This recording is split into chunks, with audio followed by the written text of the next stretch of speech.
नमस्कार दोस्तों। आज हम कक्षा 10 क्षितिज भाग 2 का चैप्टर नंबर 8 ऋतुराज पढ़ने जा रहे हैं। और कविता कविता का नाम है कन्यादान। कन्यादान कविता ऋतुराज के द्वारा लिखी गई।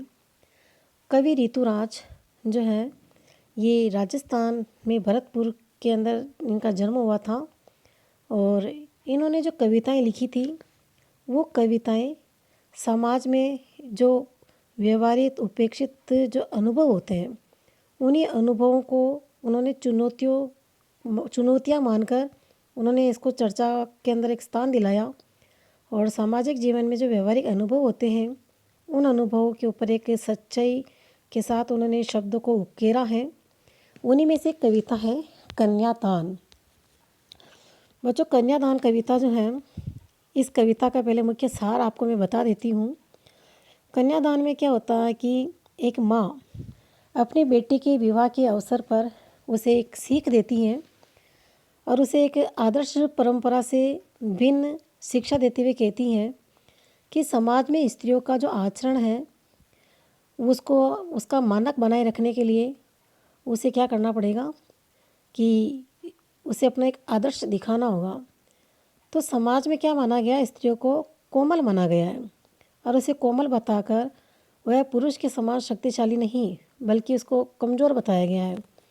इसी में नारी का बंधन भी छिपा है। उसे इस बंधन में बंधना नहीं है, लड़की होना है पर लड़की जैसा दिखाई नहीं देना है। एक माँ की सीख है जो अपनी पुत्री को विवाह के समय उसको सीख देते हुए कहती हैं। साथ में उसे माँ ये भी सलाह देती हैं कि एक लड़की जो होती है माँ की अंतिम पूंजी होती है, जीवन भर की कमाई होती है। क्योंकि एक माँ और बेटी का निकटपन, उसका सुख दुख होती है। और माँ क्या होती है कि एक बेटी की एक सच्ची साथी भी होती है। तो इस कविता में माँ अपने अनुभव की पीड़ा की व्यंजना करती हुई अपनी बेटी को सीख देते हुए कह रही हैं। तो आज हम उसी कविता का सार यहाँ देखने जा रहे हैं। तो कविता हम शुरू करते हैं।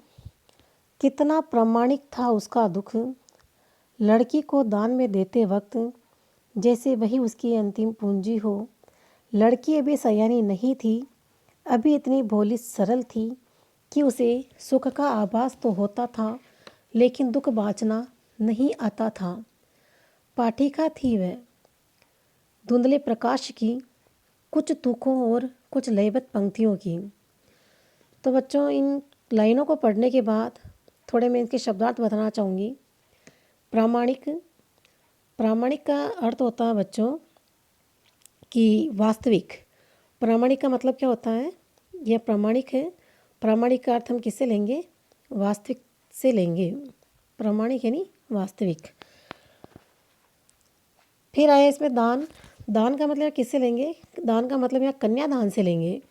कन्यादान क्या होती है कि विवाह के समय एक रीति होती है। विवाह, जब लड़की का विवाह होता है तो उसको वर पक्ष में जब लड़की को सौंपा जाता है तो इस रीति को ही क्या बताया गया है, कन्यादान बताया गया है।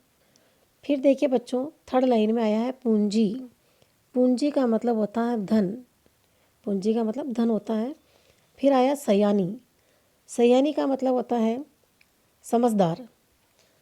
और आभास, आभास का अर्थ होगा अनुमान लगाना। बाँचना, बाँचने का मतलब होता है पढ़ना। पाठिका, पाठिका का अर्थ है पढ़ने वाली।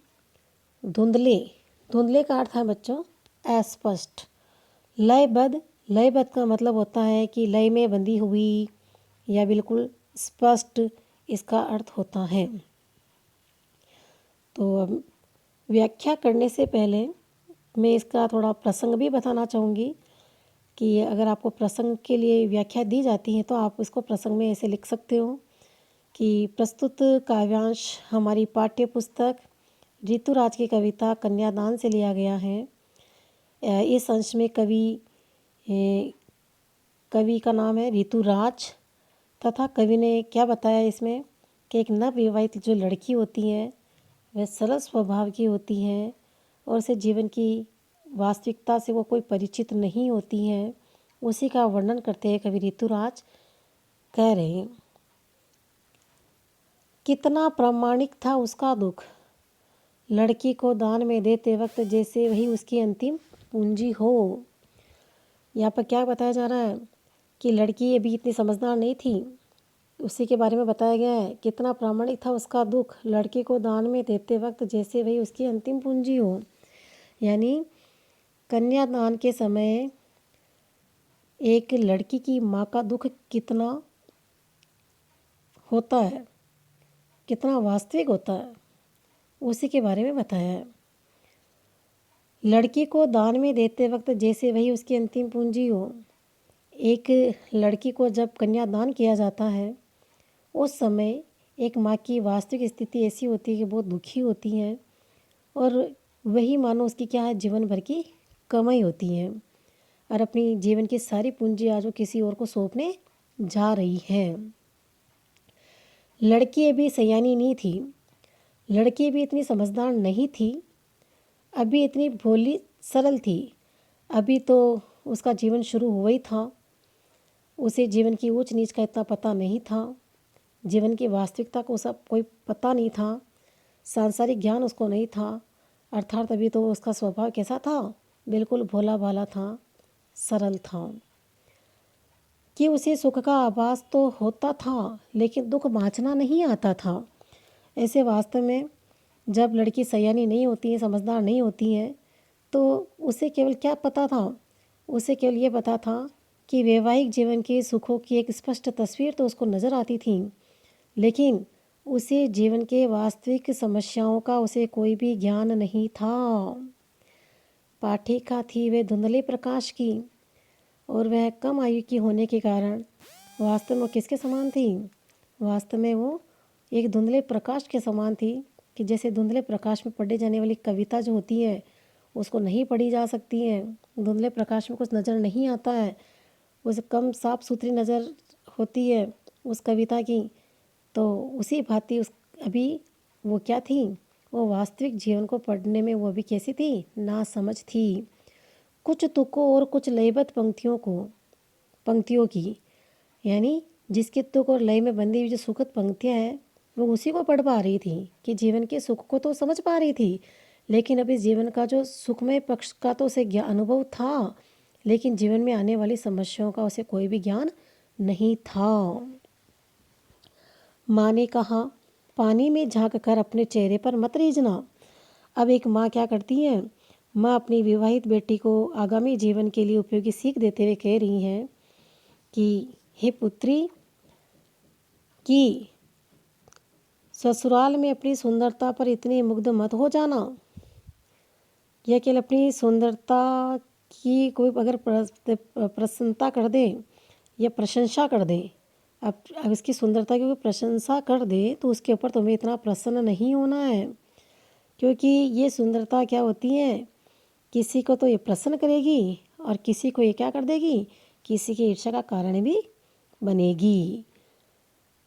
तो ये माँ सुंदरता के बारे में बता रही है, क्योंकि सुंदरता भी क्या करती है बच्चों, कि अनेक समस्याओं को जन्म दे देती है।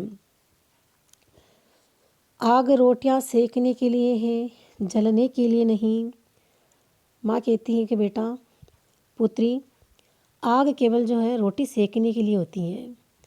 कभी भी आवेश में आकर हताश होकर जीवन में जल मरने की मत सोच लेना, क्योंकि जीवन में क्या होती है, चुनौतियाँ होती हैं, और चुनौतियों को हमेशा क्या किया जाता है, समझ और बूझ के साहस के साथ उसके साथ क्या करना पड़ता है, उसका सामना करना पड़ता है। वस्त्र और आभूषण शाब्दिक भ्रमों की तरह बंधन है स्त्री जीवन की। माँ कहती है कि बेटी, सुंदर वस्त्र और कीमती गहने पाकर तुम भ्रम में मत पड़ जाना। ये तो नारी को बंधन में डालने वाली हथकड़ी और बेड़ियाँ होती हैं।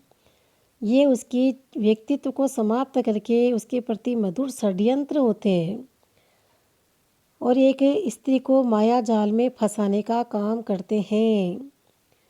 माँ ने कहा लड़की होना पर लड़की जैसी मत दिखना, तो माँ इस पे कहती है कि बेटी, तुम कभी ये मत भूल जाना कि तू लड़की होने के कारण दुर्बल है। तुम्हें अन्याय सहना तेरी नियति है, ये कभी मत सोचना।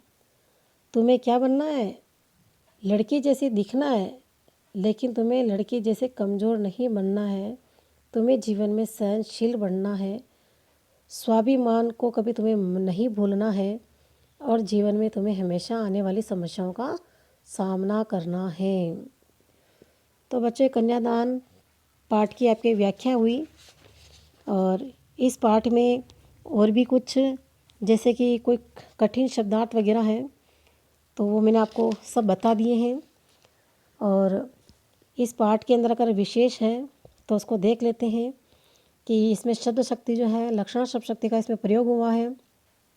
साथ में इसमें कह सकते हैं कि भाषा सरल व सहज है, और इसमें माँ द्वारा दी गई जो सीख है वह व्यवहारिक है, और आज के सामाजिक परिवेश में ये बहुत ही उपयोगी है। साथ में इसमें ये भी बताया है काव्यांश में कि नारी जीवन के प्रति कवि की सहानुभूति और संवेदना को भी इसमें व्यक्त किया गया है।